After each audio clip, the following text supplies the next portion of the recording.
great to see you. Last time I saw you was in your neck of the woods. That's right. We're in North Carolina, but I'm in Washington, D.C. today. When a sheriff comes to D.C. There's from a problem. North Carolina, There's you a know problem. there's a problem. Tell us what you're dealing with in your backyard. Well, in recent months, we've seen more increases in seizures of illegal drugs such as marijuana, heroin, cocaine, methamphetamines. We've seen the increases there.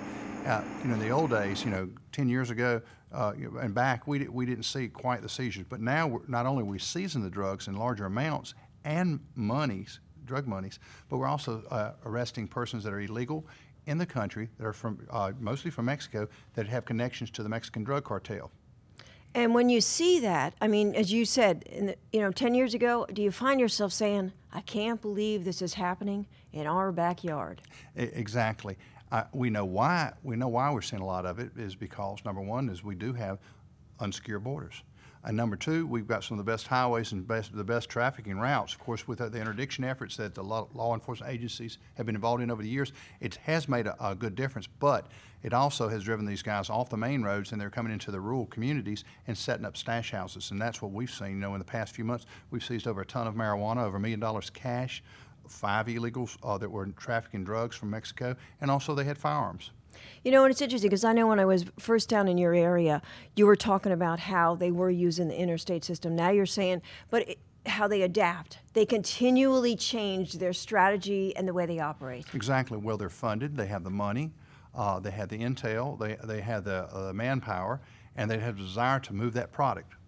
When you see them moving the product through your area, are you concerned about, along with that comes the violence that we see going on in Mexico? Exactly. I mean, we haven't nearly seen in Mexico, nearly 50,000 citizens have been killed by cartel-related activity.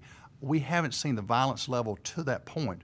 But the question I have to say as a law enforcement official is, how many deaths do we have to wait to be taking action? And that's why we're in Congress this week, is to communicate through the talk radio shows to let them know, let the viewers or listeners know what's going on from the nation's capital. And I'm encouraging people to contact their representatives, to contact their senators, and let them know how they feel, because if you don't tell them, it's hard for them to make the decisions that they need to make it from the legislative perspective. But it's got to be frustrating because, as I said, you've been coming here for 3 years.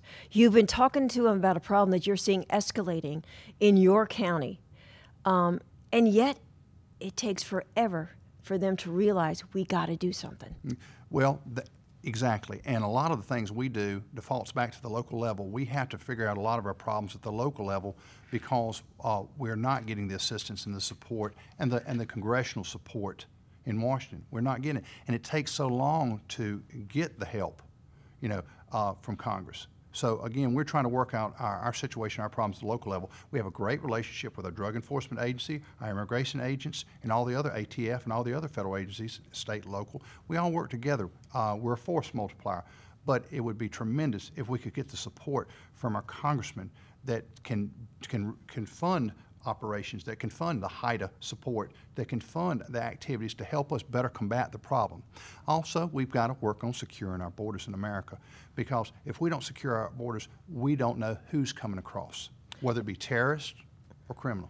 But if you listen to this administration, whether it's President Obama, whether it's Janet Napolitano, they'll look right at you and say, hey, you know what? The borders are more secure than they have ever been. And yet, look how far you are from the border, and it's coming through your area. You're exactly right. Well, a little over 2 years ago, I personally went to the border with one of my deputies. We paid our own way. We went to the border. We worked with Pinell County Sheriff's Office to see how it was at ground zero, dealing with human trafficking, drug trafficking, and illegal immigrations. We met with Sheriff Devers from Cochise County. Didn't get a chance to meet Sheriff Joe, wanted to meet him. But again, we just wanted to see what the problem is at ground zero, because I know that it's not staying at the border. The border sheriffs, these type of criminal activity, it's in their face every day. But the hard connect was showing people in North Carolina and the interior sheriffs, how is this affecting us inside? But you know what? In 2 to 3 days, the same drugs that are coming across the Mexican border into the United States is coming into my county, and it's coming into the rural counties of North Carolina. And do you find that when you make arrests, that the same guys, they may get arrested, but a few months later, they're right back doing the same thing they were doing? We participate in a program, a federal program, ICE program called Secure Communities. In the past 16 months, we've processed 90 persons. 59 persons have been removed. Out of those 90 persons that were taken into custody and processed through our jail through the federal program, 10 persons have been returned back to my county to be rearrested. So I ask the question, a person commits a crime, he serves his time, he's deported, and he comes right back across the border because the borders are not as secure as they ever was. And I'd hate to disagree with Secretary Napolitano, but I don't believe it's true. You talk to the sheriffs that live in those areas, you talk to the border sheriffs, and you talk to sheriffs from Arizona to Texas and New Mexico, and they'll tell you the same thing. The borders need to be secured. We need to protect and better protect. It's national security. It's not a political issue. It's national security. And I think you hit the nail on the head. It really is a national security issue. But do you think people have any idea what's really going on in their neighborhood, even though they may not live in those 4 border states that they keep talking about? Do they have any idea, do you think, really understand what's going on? Well, that's why we're in Washington. That's why Sheriff Dan Beck, a former sheriff from Ohio, we were talking and doing some talk on the radio yesterday to several stations, and we just hope that the listeners heard what we had to say. I hope that somebody was in Congress yesterday listening to what we had to say. But I encourage every one of my citizens that if you have a problem with what's going on in America, as it applies to what we're talking about today, contact your congressman. Get on the phone, get on the internet, and communicate with them. Because I think that there's a big disconnect between Congress and local level government. Mm-hmm. What about your deputies? I mean, have you had to up the lever of firepower they have because of what they're going up against or what they could be going up against when you're dealing with the cartels? Absolutely, absolutely.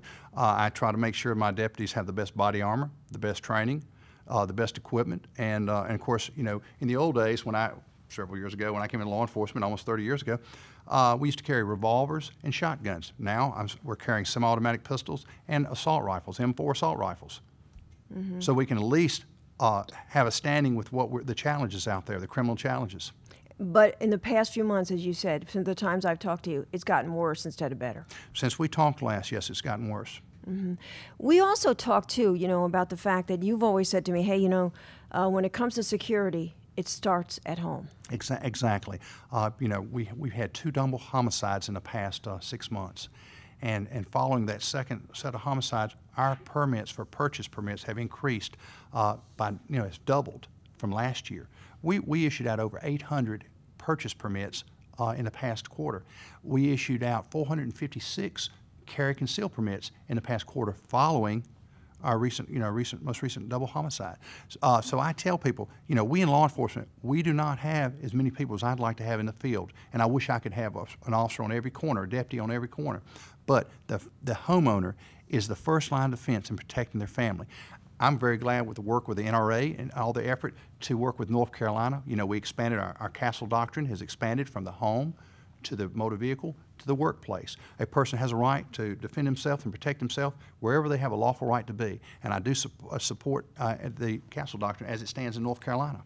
Would you say that most of the people that are getting concealed carry permits, because I know we've been reporting on this for quite some time across the country, we've seen an escalation of people applying and getting a permit for concealed carry. The main reason is self-defense? Yes, ma'am. The main reason that I would see checked would be self-defense.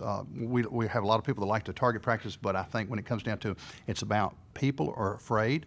People are afraid, and they feel like they need to protect themselves. And you know what? Now they have a right, and they got it, and they are protecting themselves. We have over 3,200. I think it's 3,260 carry conceal permits issued in Rockingham County, North Carolina. I wouldn't care if we had 10,000. The thing about it, these are good citizens that are trying to do the right thing. They're doing it lawfully, and they want to protect themselves. And the criminals, that's the ones we're going after. Mm-hmm. And we're talking about criminals now. They're just not local, as you were saying. They're coming across from the border. Exactly.